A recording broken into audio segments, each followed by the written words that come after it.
rubavamo la benzina di notte il venerdì, perché finita quella delle macchine dei genitori l'andavamo a prendere in giro.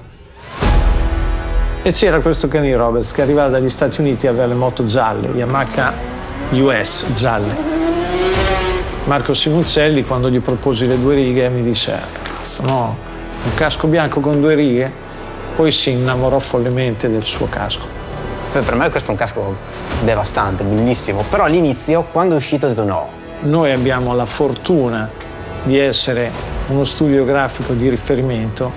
Se io rallento sono finito, sono vecchio e sono morto. Se io invece rilancio sono giovane e sono vivo. E questa è sopravvivenza.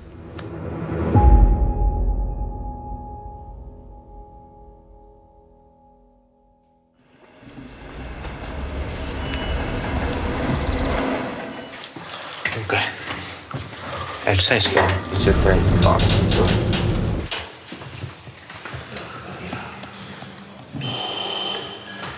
Ci siamo.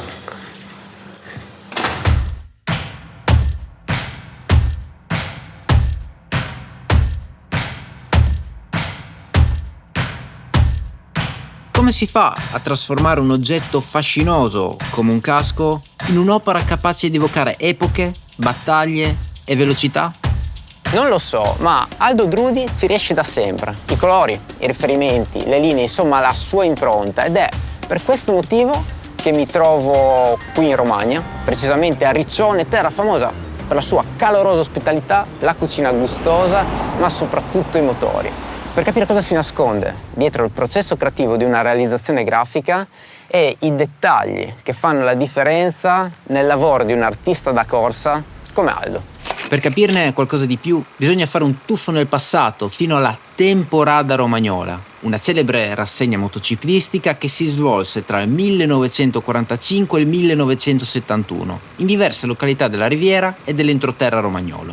Un vero calendario primaverile di competizioni, disputate su circuiti cittadini temporanei, che attirava i più grandi piloti e le principali case motociclistiche dell'epoca. Per i team ufficiali era un banco di prova cruciale prima del campionato del mondo.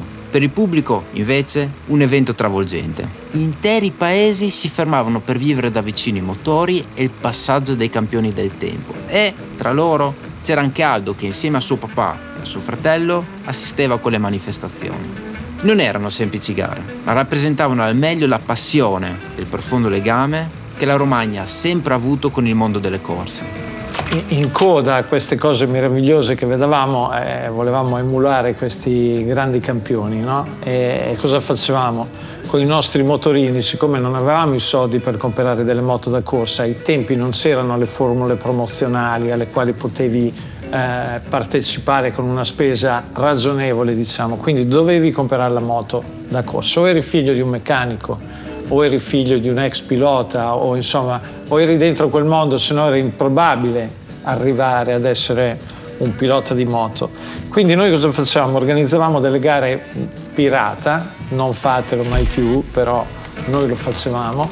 Addirittura Guido Cecchini, che è mio amico fraterno e che anche lui ha corso in queste gare pirata con me, era velocissimo e mi faceva anche da meccanico. Una volta si inventò un monocross solo perché l'aveva visto su una Yamaha, solo che non capendo bene quale fosse la struttura di questo nuovo forcellone, non lo fece rigido, quindi come dire fissato su 2 punti, ma era mobile anche il terzo punto, sicché io dopo 3 curve mi sono trovato col motorino che non stava più in piedi.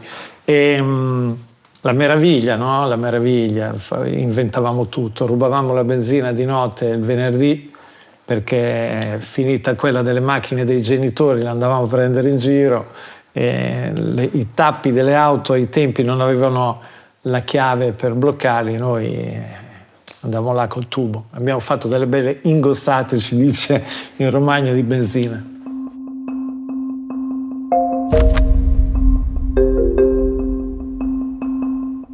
È stato un momento strano perché si sono messe assieme diverse occasioni.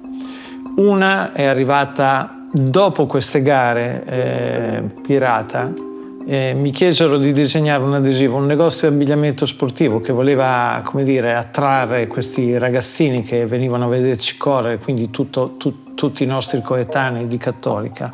Lo vide Giancarlo Morbidelli e tramite un suo parente di Gabice arrivò a me con una telefonata che mi sorprese, io ero molto giovane, mi invitò ad andare alla Morbidelli a Pesaro. Meraviglia, mi sudavano le mani, e mi diede l'incarico di colorare la Morbidelli 500 monoscocca, la prima 500 costruita a Morbidelli, già campione del mondo nelle categorie inferiori.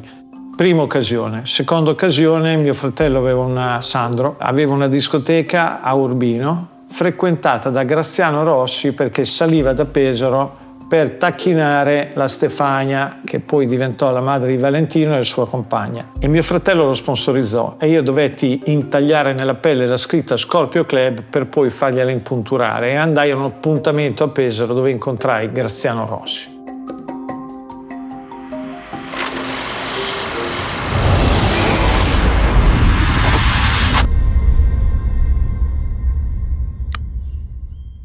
Connessioni invisibili ma potentissime che, per strane coincidenze, si intrecciano e danno vita a qualcosa di autentico. È da qui che tutto prende vita, dal legame con la propria terra, dal legame con le persone.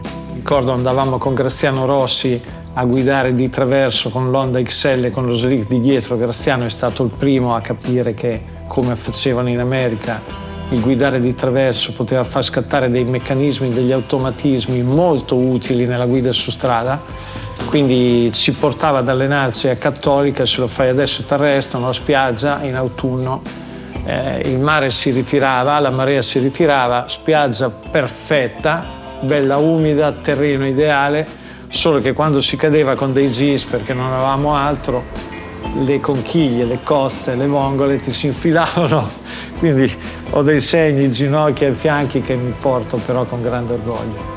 La storia delle mie grafiche naturalmente parte con quella di Graziano, che per i tempi era rivoluzionaria, tanto colore, soggetti messi assieme anche in maniera disordinata, c'era un castello fatato, degli gnomi, un sommergibile, tutte cose strane messe assieme. Per la prima volta i colori di un arcobaleno, insomma, solo per testimoniare quanto fosse all'avanguardia questo personaggio. Ai tempi però c'erano grafiche clamorose, il casco di Agostini, il casco di Phil Reed, caschi iconici con pochissimi dettagli ma riconoscibili. È chiaro che tu in alternativa a quello arrivi con tanto colore e tanti dettagli e fai la differenza. Devo dire che prima di quel casco ce n'era uno molto bello, lo devo dire, fatto da un ragazzo di Pesaro, Rocky detto Caldarina, con delle palme, dei colori meravigliosi, quindi Graziano era già avvezzo a questo tipo di approccio.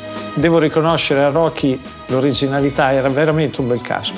E poi arrivò il mio e poi ho continuato su quella falsariga, perché venivamo da un mondo abbastanza statico, permettetemi di dire questo. Graziano ha sempre messo a disposizione di tutti una tanica di benzina, delle gomme e un mezzo che facesse del rumore e della velocità. Dobbiamo tanto a lui, io sicuramente, ma secondo me tutti i piloti che oggi vediamo in pista, fino a quelli di oggi che vediamo in pista, devono qualcosa a Graziano Rossi.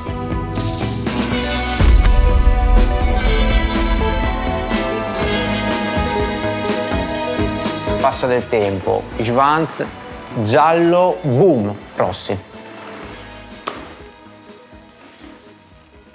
Sì, c'è un legame.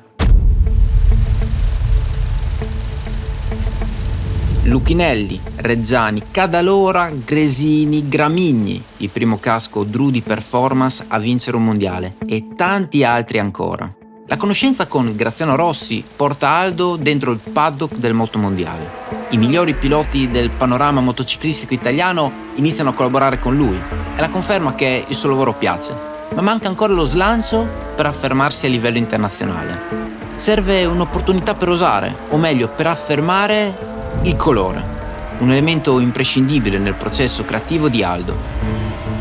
E c'era questo Kenny Roberts che arrivava dagli Stati Uniti e aveva le moto gialle, Yamaha US gialle, e mi affascinava quel colore. Quando Kenny smise di correre, arrivò questa grande occasione con Kevin Schwantz.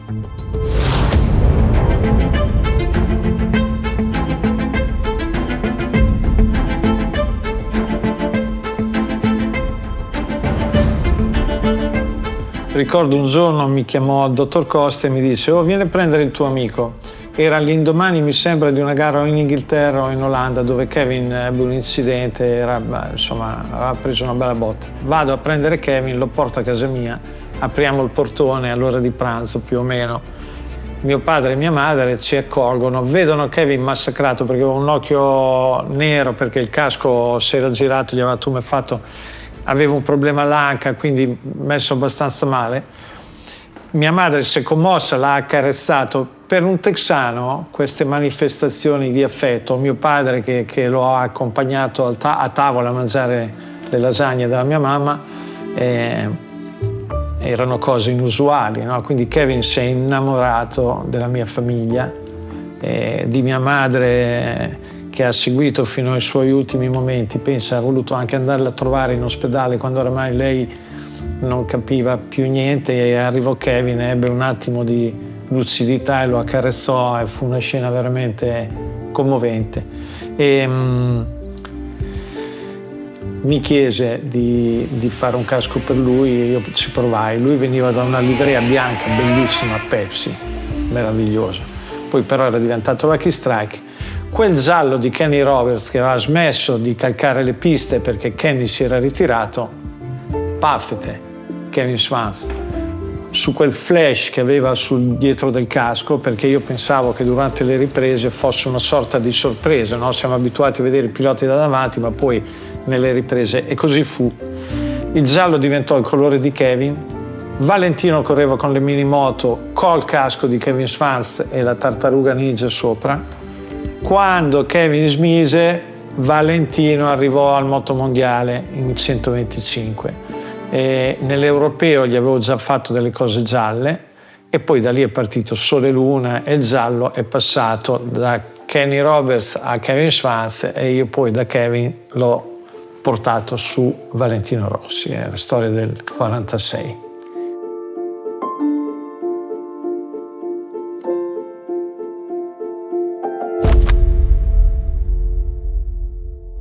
C'è una cosa particolare di questo casco qua che mi ha colpito quando è uscito, perché ho visto il casco con le fiamme, no? E ho detto no, le fiamme. La fiamma, passami il termine, mi sa un pochino di pacchiana. Ho detto boh, non lo so. Però una volta uscito ci ho fatto l'occhio, mi sono ricreduto e adesso mi gaso da matti. Devi sapere che nel motorsport ci sono dei temi grafici che sono dei classiconi, no? Le due righe, la riga centrale con i due filettini, gli scacchi bianchi e neri, le fiamme. Le fiamme sono passione, ma sono anche graficamente morbide, tanto da essere gestite su una calotta. La calotta è sferica, diventa difficile, no? Trovare e far girare le linee. Le fiamme dove le metti stanno. Ma c'è un altro argomento. Le fiamme le avevo sviluppate sul casco di Aga, che era un altro che di passione ne aveva, ed era uno molto caliente, e quindi le fiamme. Mi aveva chiesto di fare un casco con la neve fredda e le fiamme calde, che era un po' la sua caratteristica, implacabile in pista, ma però con un grande carattere.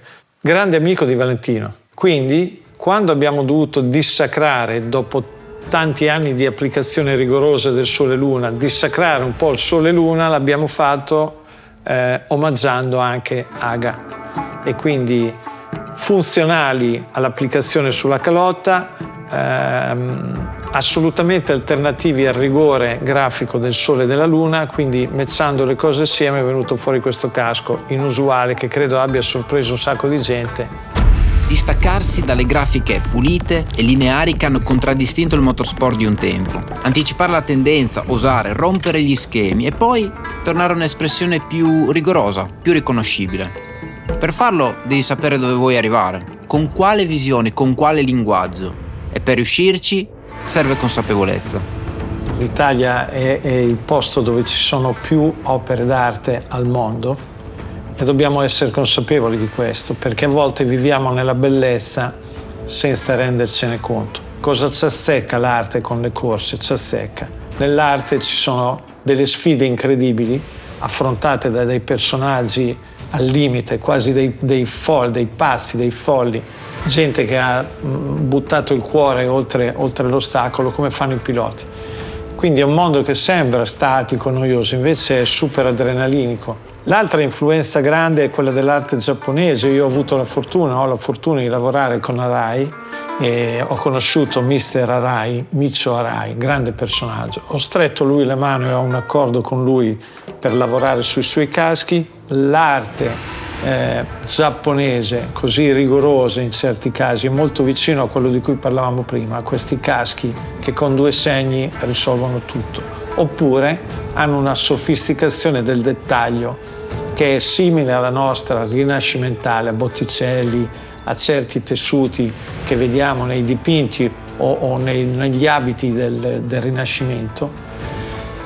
E quindi questi 2 mondi assieme, se si fondono, come nel nostro caso, cioè un prodotto giapponese gestito da un designer europeo italiano, crea qualcosa di speciale. Dopo tanti anni di grafiche abbastanza sobrie, noi abbiamo puntato sul colore, su un certo tipo di grafica. Ci hanno seguito in tanti e hanno messo il carico su questo concetto. Quando gli altri hanno messo il carico, noi abbiamo rallentato e siamo andati a Simoncelli. Questo è il casco di Marco e c'è poco da dire, insomma. Purtroppo è diventato iconico per quello che sappiamo, ma di suo, vi dico la verità, era un casco meraviglioso. Avevamo già pronta l'evoluzione e spettacolare, insomma. Poi qui dietro c'è una storia di affetto e una storia sportiva, ma anche di grande amicizia, quindi c'è qualcosa di più. Dopo Simoncelli tutti hanno tentato questa strada della semplificazione. Dopo il casco di Valentino blu con il sole e la luna gialli, semplicissimo, in tanti hanno semplificato i caschi e noi adesso torniamo, tra virgolette, a complicarli. Con l'ultimo di Valentino per le auto abbiamo fatto questo tipo di operazioni. A seconda di quello che succede noi andiamo in anticipo, se no perdiamo il valore che ci viene attribuito come studio di progettazione grafica e di design. Credo che sia un argomento importante, uno, per rimanere in linea col mondo, cioè il mondo è in evoluzione completa. Noi abbiamo la fortuna di essere uno studio grafico di riferimento. Se io rallento sono finito, sono vecchio e sono morto. Se io invece rilancio sono giovane e sono vivo. E questa è sopravvivenza. È vero, ho sentito dire da una parte che sei un animale da tastiera. Perché suoni il piano, vero? Sì, ho suonato il piano da quando sono piccolo, perché ho iniziato che avevo 6 anni e vabbè, questo non influisce nel fatto che sia veloce sulla tastiera, però diciamo che sono uno veloce sulla tastiera, in tutte le tastiere.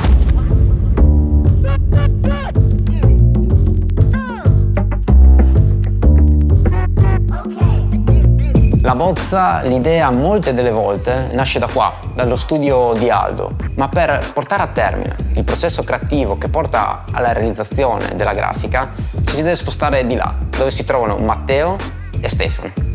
Poi il concetto passa di qua, dove noi mettiamo in pratica, diciamo, la parte digitale per rendere il progetto, non dico il più realistico possibile, perché non stiamo a impazzire, a voler sistemare maniacalmente i file. Cerchiamo di fare degli sketch che siano magari puramente grafici e molto utili poi nella fase realizzativa. Quindi il nostro è un 2D molto veritiero nei punti di riferimento, che sia una calotta, che sia una moto, che sia un box, che sia un track, che sia abbigliamento, proprio perché poi chi vernicia piuttosto che i vari modellisti che realizzano le tute o gli stampatori possono avere dei riferimenti chiari e soprattutto utili nella loro fase poi di realizzazione. Arriviamo a una fase molto avanzata di questo noi, perché non facciamo semplicemente degli sketch, in molti casi lavorando sugli esecutivi forniamo ai fornitori già il materiale quasi in formato 1:1 di tutto. Quindi lavoriamo sulle misurazioni dei box giusti, sulle moto reali, fotograficamente, sulle parti delle tute. Il progetto viene fatto su un 2D montato, ma spesso anche con Dainese o con Alpinestar ci vengono fornite proprio le parti delle tute in formato 1:1, dove noi andiamo a posizionare tutti gli sponsor, se si tratta di tute speciali o come in questo caso abbiamo fatto ad Austin, lo faremo a Mugello. Prima ovviamente nasce tutto da uno schizzo di Aldo, però per dire, questi mi ricordo bene, ti ricordi la tricolore con lo scacchetto? Sì. È stato un work in progress che si è evoluto a monitor e alla fine ci ha portato a questo risultato. Una volta fatto si va in Ducati, si fa il primo prototipo e da lì poi loro vanno in produzione e alla fine la moto diventa industrializzata, fatta e finita. Io sì, in questo davvero metto in tavola a livello tecnico, ma sempre a livello di disegno, quindi nulla che ha a che vedere con un modellista, giacche, tute, collezioni lifestyle, principalmente Ducati e Speedy. Tratto anche 3D, per dire nello specifico ho fatto rendering per team, avevamo fatto dei rendering per VR46, per il track, avevamo fatto l'ospitality di Simoncelli e anche progettini un po' più particolari. Adesso nello specifico questo è un occhiale che stiamo cercando di mettere in produzione, quindi rendere diciamo industrializzabile. Diciamo che il processo con Aldo è un processo più mentale. Insieme a lui valutiamo a livello concettuale, e infatti lui lo fa sul foglio, l'idea. E poi anche in alcuni casi c'è proprio lui a venire di qua con noi, insieme a noi, e valutarle subito a monitor o comunque facendo delle ricerche se l'idea è vincente o no, perché a volte si parte da un'idea cartacea, quindi da un'idea fatta a mano che ha un'impronta grafica, e poi venendo di qua e portandola sul digitale prende completamente un'altra strada, perché si valutano modifiche, cambiamenti, colori. Quindi è un processo che poi diventa un processo di gruppo, nel senso che si valuta tutti insieme e si capisce come arrivare al finale, al prodotto finale. Un foglio bianco, un continuo rimbalzo di notizie, idee, stimoli che lentamente si uniscono, si trasformano e prendono forma. È evidente quanto il gruppo di lavoro sia fondamentale per crescere e per far crescere il progetto. Ma di questo gruppo non abbiamo ancora conosciuto tutti i volti, né citato l'ultima parte del processo. Quella che chiude il cerchio è, nel caso della grafica di un casco, dà vita al risultato finale. Ci metterei Davide, Did. Noi lavoriamo con lui e lavoriamo anche con Alessandro Artusio. Davide è quello storico, che è con noi da un sacco di tempo, ha iniziato un po' con me, lui faceva già questo lavoro, ma il boom l'ha avuto collaborando con la Druidi Performance. Abbiamo un legame unico. Davide è fortissimo, è uno che non si tira mai indietro, sempre oberato di lavoro, ma sempre entusiasta, e anche lui rimbalza notizie su di noi e noi su di lui, quindi è una crescita di tutti noi. Dai laboratori di verniciatura arrivano le notizie su magari qualche finitura nuova o qualche colore nuovo, cromature, non cromature, oppure noi lanciamo delle sfide a loro, diciamo guardate vorremmo realizzare questa cosa e avere quell'effetto, e loro fanno una ricerca. Per tanti anni sia le livree delle moto che i caschi le ho realizzate io, andavo da Giocondo Mariani, detto Giocondo, che correva anche lui in moto ma aveva una carrozzeria a Cattolica, vicino al ponte che collega Cattolica e Gabice, e lì abbiamo fatto delle cose meravigliose, dai primi caschi fino a quello di Sfanz, la multipla di Graziano Rossi, le livree della Morbidelli, quella della San Venero, un sacco di moto da corsa, quelle della Marlboro ai tempi di Pileri con Capirossi fino alle 500 di Pileri Marlboro, facevamo tutto là. Lì e alla Neo Studio da Matteo, un altro carissimo amico, si faceva tutto qua ed ero io il collettore. Poi a un certo punto devi decidere, o ti metti a fare il piccolo industrialotto e crei una struttura che realizza le tue idee, ma poi non disegni più. Credo che tanti dei miei competitori si siano lanciati in questa avventura, secondo me perdendo di qualità. O progetti o produci. Secondo me questo è il diktat.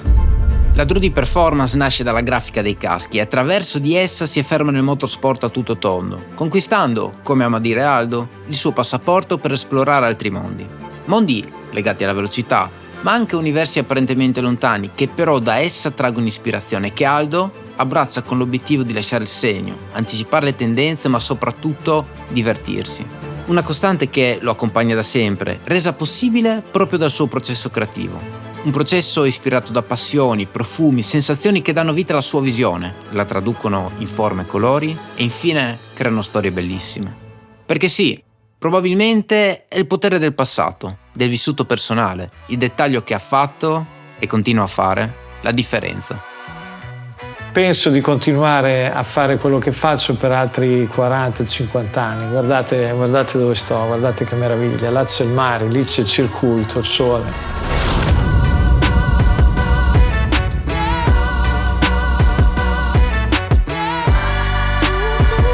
Marco Simoncelli, quando gli proposi le 2 righe, mi disse no, un casco bianco con 2 righe. Poi si innamorò follemente del suo casco. Come vedete ci ho dato una bella legnata a Misano, dove ci ho lasciato 4 costole e la scapola alla 2. Kevin stava a casa mia. Ricordo un anno eravamo assieme al Mugello, aveva smesso di correre e mi disse oh Aldo, sai cosa c'è? Io vado a casa tua il sabato. Gli ho detto ma domani c'è la corsa. Ho detto non me ne importa niente, vado a casa di tua mamma che arrivo. E insomma è stato 2 giorni con i miei parlavano romagnolo, lui parlava mezzo inglese con qualche parola di italiano, stava lì, mangiava, beveva, dormiva, era a casa sua. Poi ti dico un'altra cosa, i caschi sono belli se vincono, no?